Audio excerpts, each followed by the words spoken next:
عمرك جربتي تضحي بكل حاجة عشان خاطر حد وفي الآخر تكتشفي إنك كنتي بتبني في الهوا؟ جاتلي رسالة من أخت متابعة غالية بتقولي: أنا عشت 10 سنين أقول جوزي طبعه صعب وهيتحسن، لحد ما صحيت الصبح لقيتني برا بيتي ومتطلقة غيابي ومن غير ولا مليم. شقى عمري راح لإنسان مبيعرفش إلا نفسه.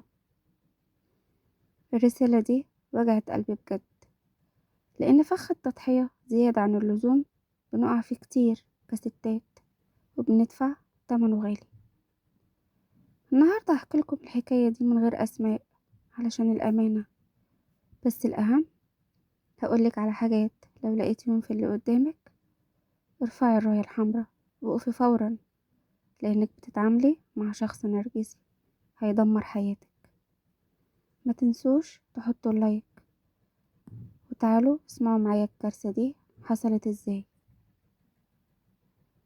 صاحبة الرسالة بتقولي: أنا اتجوزت راجل محترم ومن عيلة، وفي الأول كان بيبان طيب جدا. بعد الجواز بدأ يظهر طبعه الحقيقي، حب السيطرة والانتقاد الدايم. يعني أطبخ يقولي الأكل ملهوش طعم، أروق يقولي البيت يضرب يقلب. كان دايما بيحسسني إني مقصرة علشان يعرف يكسر ثقتي في نفسي. بتقول أنا كنت بشتغل وكان دايما بيقنعني إن فلوسنا واحدة، ويخلينا ندخل في جمعيات وأقساط علشان نكبر شقتنا اللي هي باسمه. لما كنت أقوله نكتب نسبة ليا كان يزعل ويقولي: انت ما بتثقيش فيا، هو احنا بينا فلوس؟ وطبعا بحكم الحب والعشرة كنت بصدق وبقول بكرة يتغير ويديني حقي. لحد ما جه يوم حصلت خناقة تافهة جدا علشان صحيت متأخرة ساعة، مجهزتلهوش الفطار وهو نازل الشغل. لقيت وحش واقف قدامي، شتمني بأهلي وهان كرامتي. ولما قلت أنا تعبت ومش قادرة أكمل قالي: أعلى ما في خيلك اركبيه. سبت البيت ورحت لأهلي وأنا فاكرة إنه هيجي يصالحني. بعد أسبوعين بالظبط لقيت المحضر بيخبط على باب بيت أهلي ومعاه ورقة طلاق غيابي. مش بس كده، كان مرتب كل حاجة ومغير قفل الشقة، كاتب كل الأملاك باسم مامته علشان ماخدش ولا مليم ولا اخد أي حاجة من حقوقي. عشت 10 سنين بضحي وببني في بيت غيري، وخرجت بهدومي اللي عليا.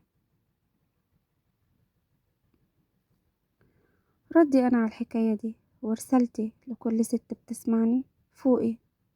التضحية اللي بزيادة بتعلم اللي قدامك الأنانية.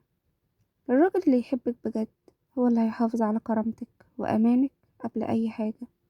علشان كده خدي مني الحاجات دي علشان تعرفي تحمي بيهم نفسك وبيتك. فلوسك وشقاكي أمانك لبكرة. مفيش حاجة اسمها احنا واحد في المعاملات المادية. طالما بتدفعي من شقاكي وتعبك في بيت أو شقة أو عربية، حقك يتكتب قانونا بالأصول والرضا. الست اللي بتتنازل عن أمانها المادي بحجة المحبة تصحى تلاقي نفسها في الشارع لو الزمن غدر بيها. والانتقاد المستمر وفخ لكسر النفس. الراجل اللي دايما شايفك غلط ومقصرة ومهما عملتي مش عاجبه، ده عايز يكسر ثقتك بنفسك علشان تفضلي دايما حاسة بالذنب وتفضلي تضحي أكتر علشان ترضيه. متسمحيش لحد يهد ثقتك في نفسك. انت شاطرة وجميلة ومستورة في بيتك. كرامتك هي خط الدفاع الأول. الخناقات وباب الشقة المقفول بيحصل في كل البيوت، لكن الشتيمة والإهانة بأهلك ده خط أحمر.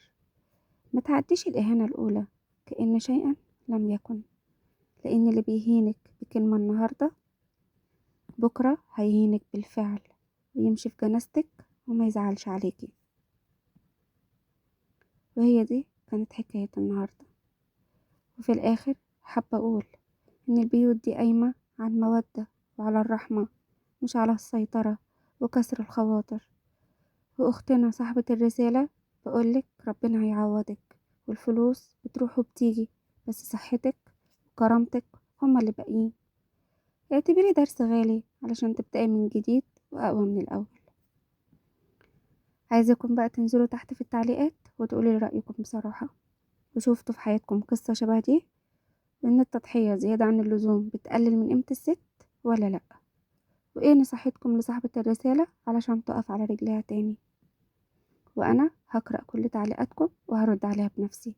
ما تنسوش تشتركوا في القناة لو لسه جديدة معانا، ولايك وشير للفيديو لكل صحباتكم علشان يفوقوا يحموا نفسهم. أشوفكم على خير في فيديو جديد وروتين جديد. مع ألف سلامة.